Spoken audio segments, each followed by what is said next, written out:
Welcome to Real or Fake, the show that blurs the line between reality and imagination. Each episode presents three mind-bending stories, some drawn from the annals of history and others spun from the depths of creativity. But here's the twist. It's up to you, the listener, to unravel the enigma.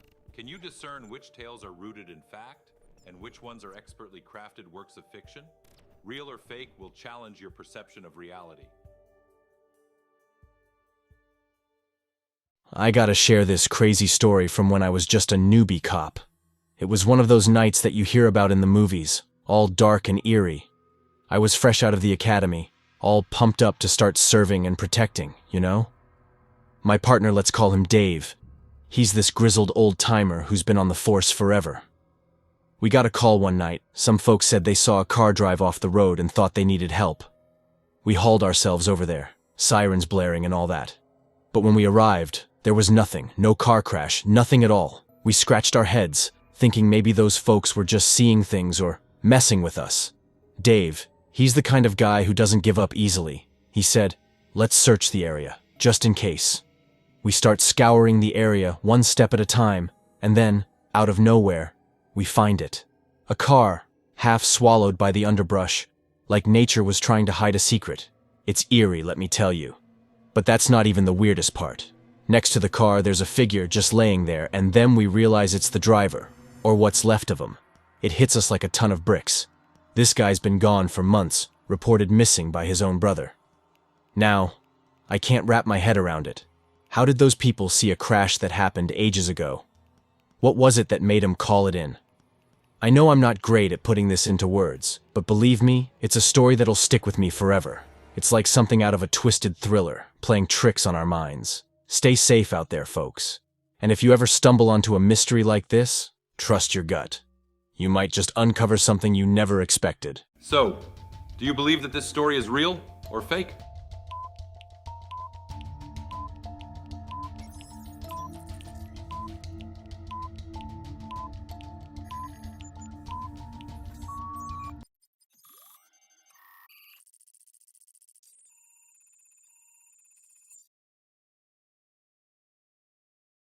On December 11, 2002, Surrey police received a flood of calls from members of the public that a car had lost control and swerved off the A3 road at Burpham, Guildford.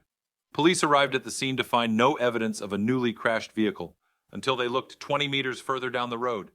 There they discovered the wreckage of a maroon Vauxhall Astra nose down in a ditch completely hidden from a road and any potential passers-by. But this vehicle was not the result of a recent incident, with officers also discovering the remains of a body which had lain undiscovered for the previous 5 months, along with the wrecked Astra. A media frenzy greeted the discovery, with some suggesting that the crash all those people had called the police about was in fact a ghostly replay of the incident.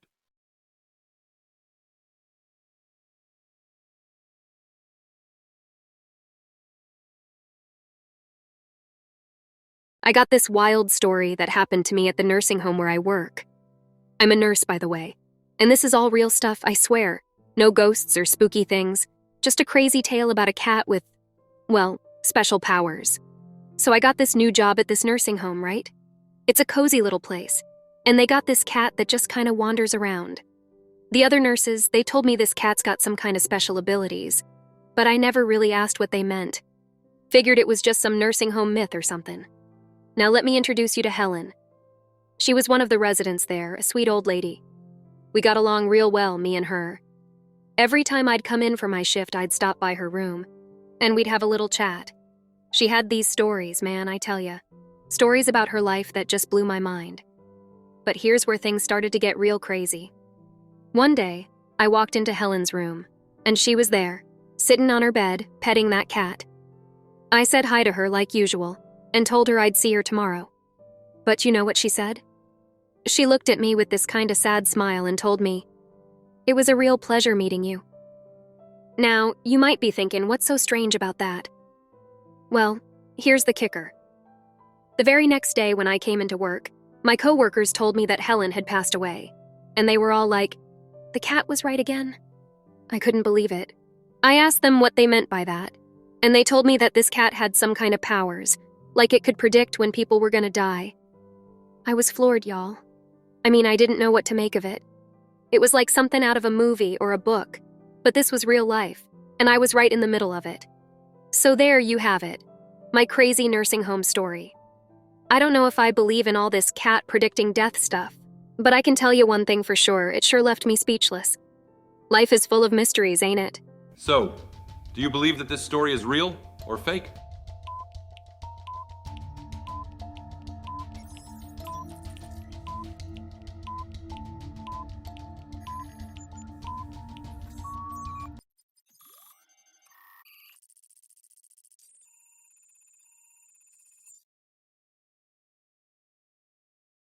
Over his time at the nursing home and until 2010, Oscar accurately predicted the deaths of 50 residents.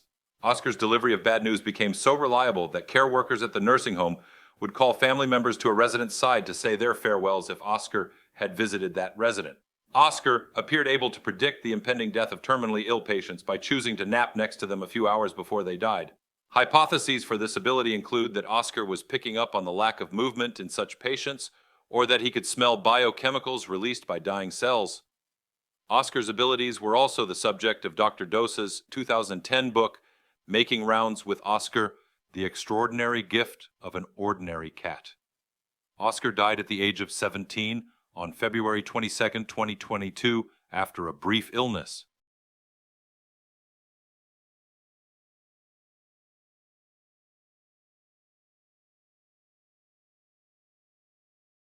A while back, me and my mom decided to take a trip to Paris.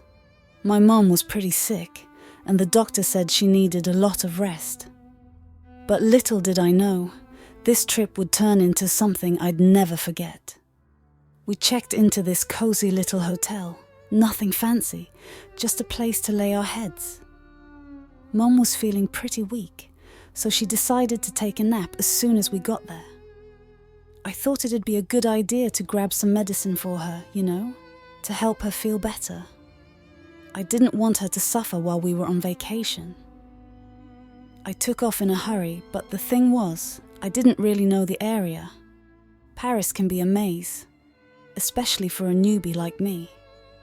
I was asking locals for directions, trying to figure out where the nearest pharmacy was. Time was ticking, and I felt the pressure to get back to Mom as fast as I could. Finally, I found a pharmacy, got the medicine, and raced back to our hotel room. But when I got there, folks, it was like something out of a nightmare. I opened the door to our room, and it wasn't the same room I'd left. The wallpaper, the furniture, everything was different. I thought maybe I'd gone to the wrong room, but the key worked, and I was sure I'd memorized the room number. I frantically asked the hotel staff about my mom, but they just gave me blank looks, like they had no idea what I was talking about. I described her to them, but they insisted they'd never seen her before. I was starting to panic. I was in tears, guys. I searched the entire hotel, talked to everyone I could, but there was no sign of my mom. It's like she and our room had vanished into thin air, and it just didn't make any sense. I reported it to the local authorities, but they couldn't find any record of us ever being there. It was like she never set foot in that hotel. To this day, I have no idea what happened to my mom. It's a mystery that haunts me. I've searched, tried to find any leads, but it's like she just disappeared off the face of the earth. I miss my mom every day, and I hope that someday I'll find out what really happened in that Parisian nightmare. So, do you believe that this story is real or fake?